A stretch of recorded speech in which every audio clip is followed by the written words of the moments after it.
Greetings everyone. This is a quick promo before the video begins. If you're new to the channel and you didn't know it yet, I am actually an author in addition to being a YouTuber, and I have 2 books that you can get on Amazon. Operation Red Dragon: The Daikaiju Wars Part 1 and The Occult Mafia. The first is sort of a bizarre, absurdist kaiju anime mashup, and the other is a horror noir story with a hint of a western thrown in there. They're both set in the same universe, and at this point have received mostly positive reviews, so you might want to check them out.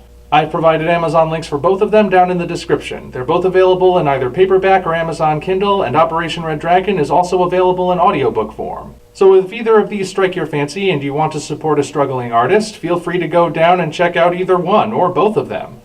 Alright, the shameless self-promotion is out of the way, we can get on with the video. Thank you all for your support. Hello ladies and gentlemen, I am the Omni viewer, and I think it's time to bring this string of videos to a close. There is but one figure left in Playmates Godzilla vs. Kong line, for the moment at least, and it also happens to be one of the most anticipated, at least as far as I've seen. So, let's not waste any more time, and get right into reviewing the Skullcrawler. Due to its unusual design, the Skullcrawler is the only figure that doesn't stand upright in the package, but instead looks like it's clinging to the back like a lizard on a wall. You may also recall that the package is how we learned the full name of this device, the Hollow Earth Anti-Gravity Vehicle, or HEAV? HEAV? Still not sure which it will be. We'll get to this when the time is right though. For now, on to the main event. Similar to Godzilla, the Skullcrawler's tail is a separate piece and attaches easily to a ball joint. Once in place, we can see that the Skullcrawler, despite being short, is the biggest figure thus far in the 6-inch line. In fact, from nose to tail, it's longer than the giant figures are tall. It is in fact 1 inch over a foot, which is impressive for any kaiju figure. Thanks to the tail and the legs, it also takes up the most area of the smaller figures. I'm guessing the Warbat might rival it in size, but we'll see how that goes when it hits shelves. Whenever that may be. The last time we got a Skullcrawler figure as part of the Kong Skull Island line, it was a very small thing, more accurately described as a figurine thanks to its immobility, and it wasn't even molded in the right posture. Well, this new Skullcrawler is leaps and bounds ahead of it on that front. There are 6 total points of articulation on the figure, and they are very similar to the articulation on Kong. The Skullcrawler's 2 limbs can rotate in just about every possible direction in the shoulders. The elbows have similar rotation, though they're slightly limited by how the pieces connect. I don't see that as too big of a problem myself, and the elbow joints are even obscured by the way the arm comes together, as opposed to the shoulder joints which are exposed like Kong's are. Thanks to the ball and socket technique, the tail has some rotation, but movement is limited thanks to how much thinner it is than Godzilla's tail. Lastly is the jaw, which opens on a hinge. Unfortunately, it's not a seamless fit, and there's an obvious gap between the jaw and the neck. The mouth doesn't close all the way and can open just over 90 degrees, though that looks kind of weird. And in case you're wondering, despite the presence of a seam on the neck, I couldn't get the head to rotate, so I'm not currently counting that as a point of articulation. In terms of overall appearance, the Skullcrawler looks good for the most part.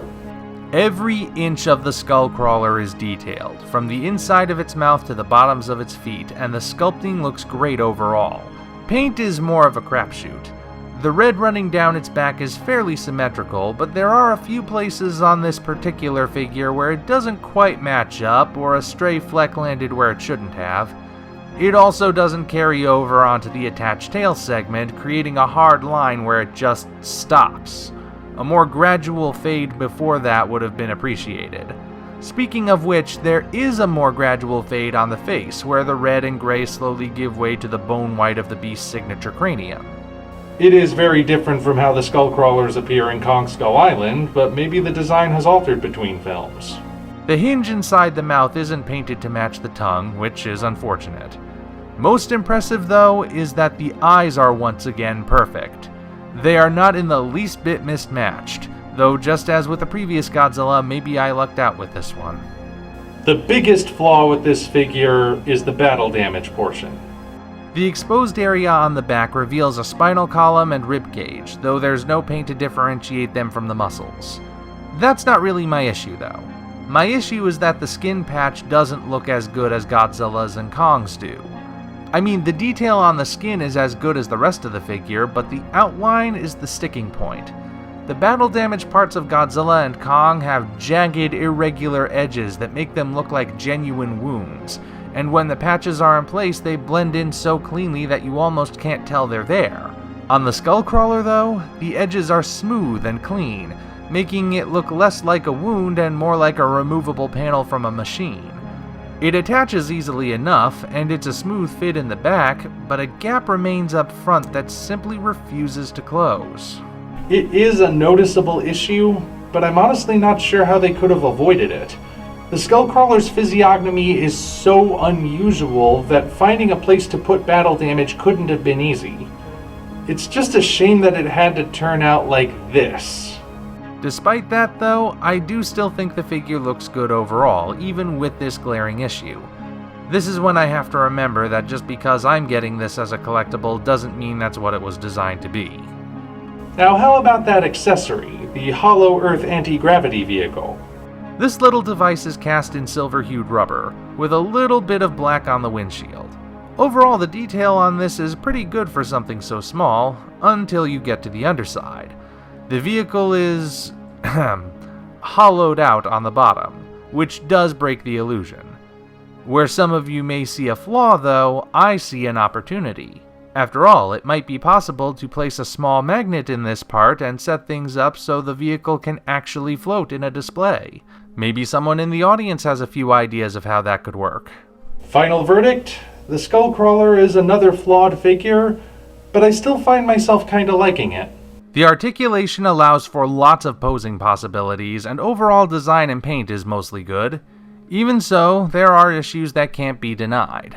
So now that we've reached the end, I would say that overall, the Playmates line is imperfect, but I still think it deserves a fair chance. The entire line is not perfect, nor is it on the same level as what other companies can produce, but that alone doesn't make them bad. For the target audience, those finer details may not matter too much. For collectors like me though, here's the bottom line. My highest recommendations are the 6-inch Kong for pose variety and the 6-inch Godzilla with heat ray for display potential. My lowest recommendation is the giant Godzilla for only being halfway decent in the most literal sense of the term. For the rest, their strengths and weaknesses balance out, so use your own discretion. And that's a wrap. For now. Until such time as we meet again, this is the Omni Viewer signing off.